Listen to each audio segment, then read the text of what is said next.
Revolution won't stop. It's exploding across Burkina.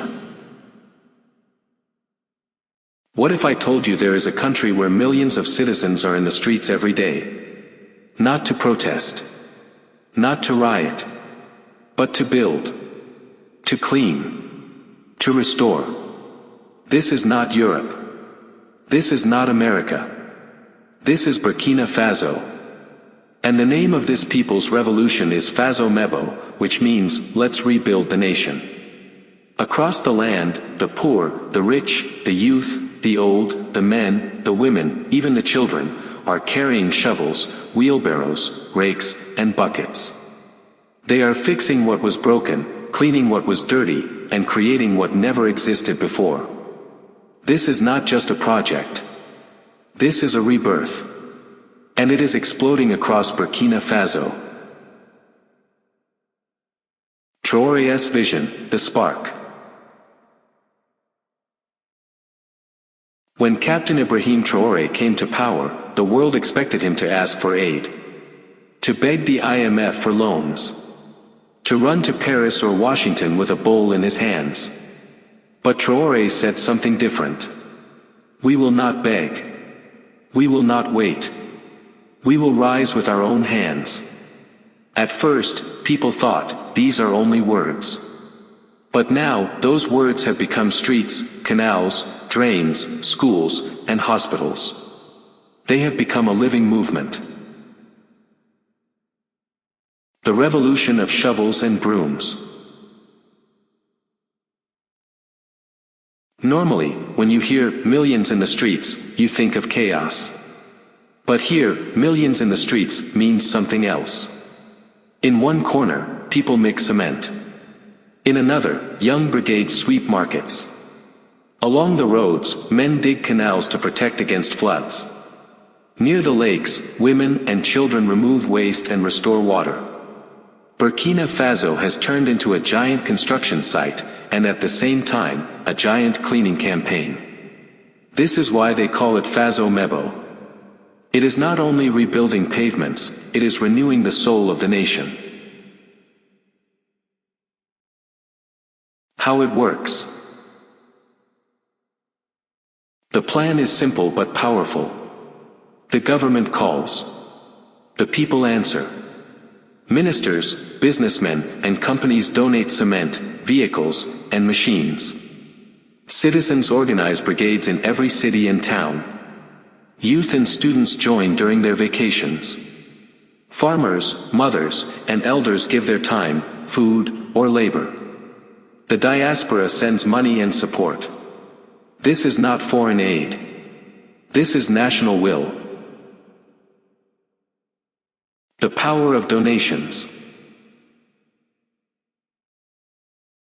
The donations alone tell the story. One community donated 150 tons of cement. Another gave 400 tons. The company Cemaf donated cement worth 100 million CFA francs. Over 764 vehicles and machines were handed to brigades. But donations are not only measured in tons. A mother gives a pot of food. A farmer carries bricks the whole day.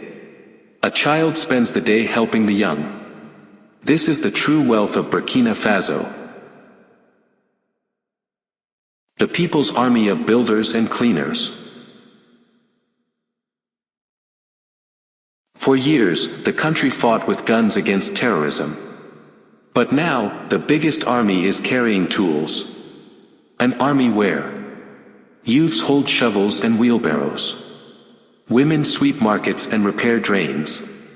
Farmers dig irrigation canals for their fields. Children pull plastic out of lakes. It is an army of builders. An army of cleaners. An army of dreamers. And their weapon is patriotism. Cities transformed. Walk through Ouagadougou today and you will not believe your eyes. The drains that were once clogged with garbage are being cleared by brigades of youth. Streets once flooded every rainy season now have new canals carrying water away.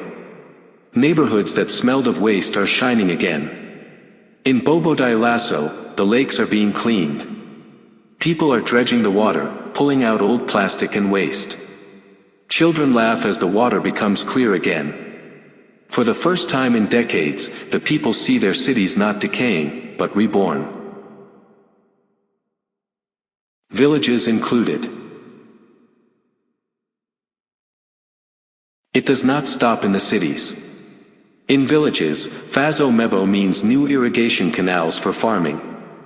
It means small dams repaired so cattle can drink clean water. It means drains dug so houses do not collapse in floods. Old villagers say, "We thought only cities mattered." But now, Faso Mebo has reached us. Stories from the ground. In Ouagadougou, dawn breaks.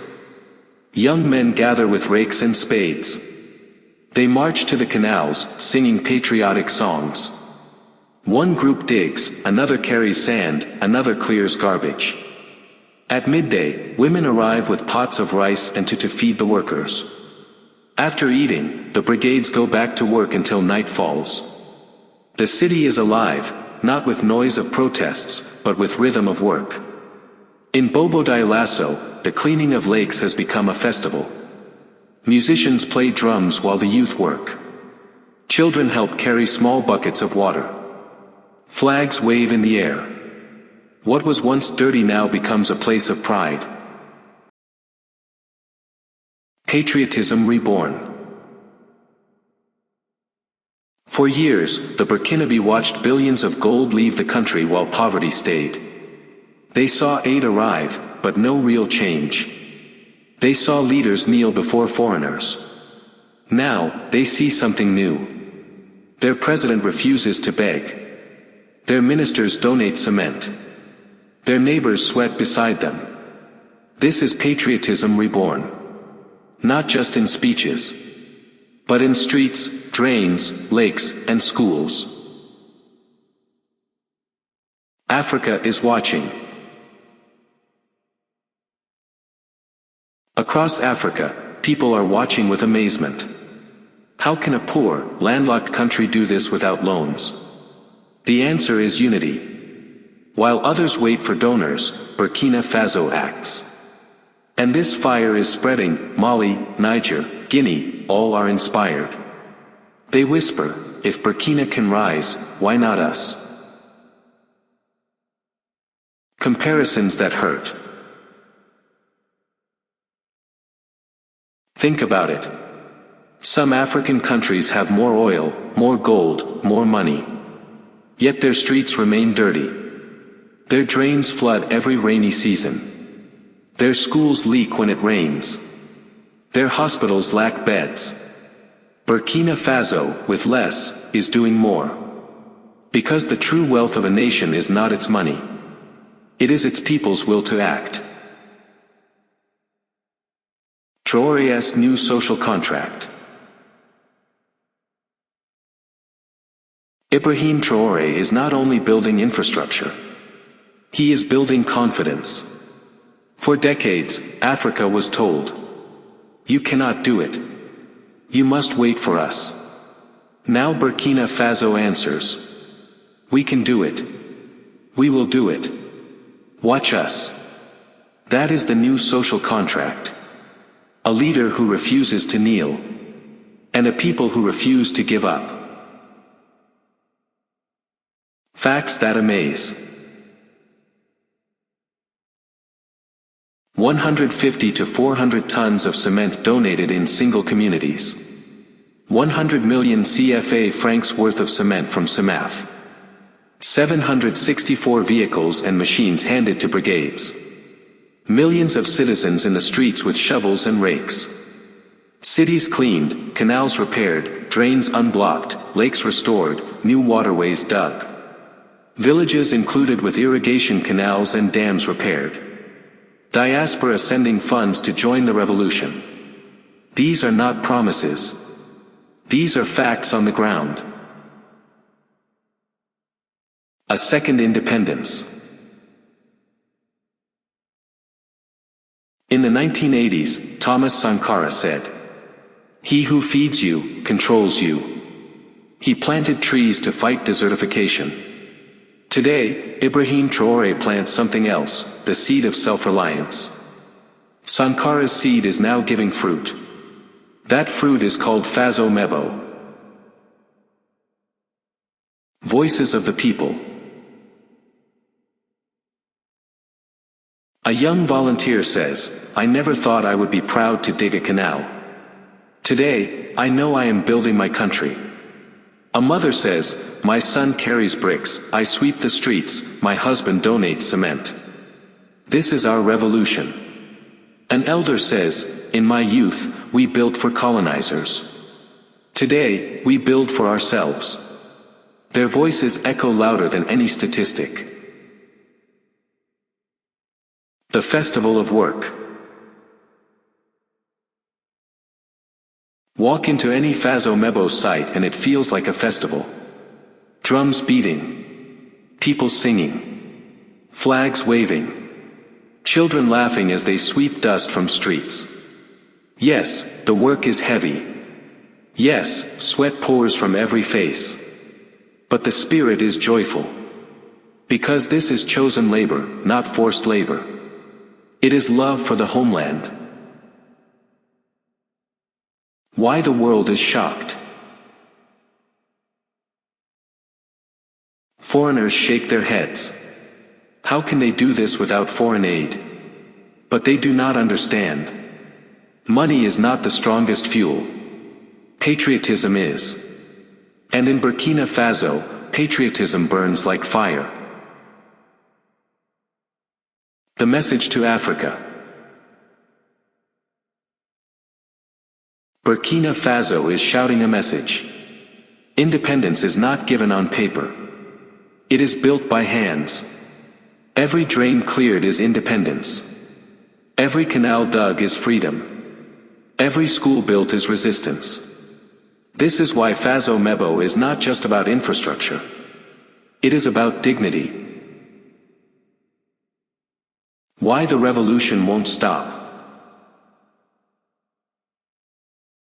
Some ask, will this last? Yes. Because once people taste dignity, they never go back. Once they clean their own streets, they will not wait for foreign NGOs. Once they build their own schools, they will not accept chains again.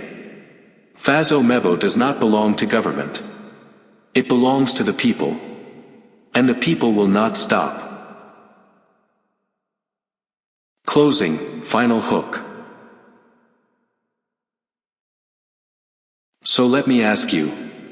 If Burkina Faso, a small, landlocked country under attack, under sanctions, under pressure, can rise like this, then what excuse do bigger nations have?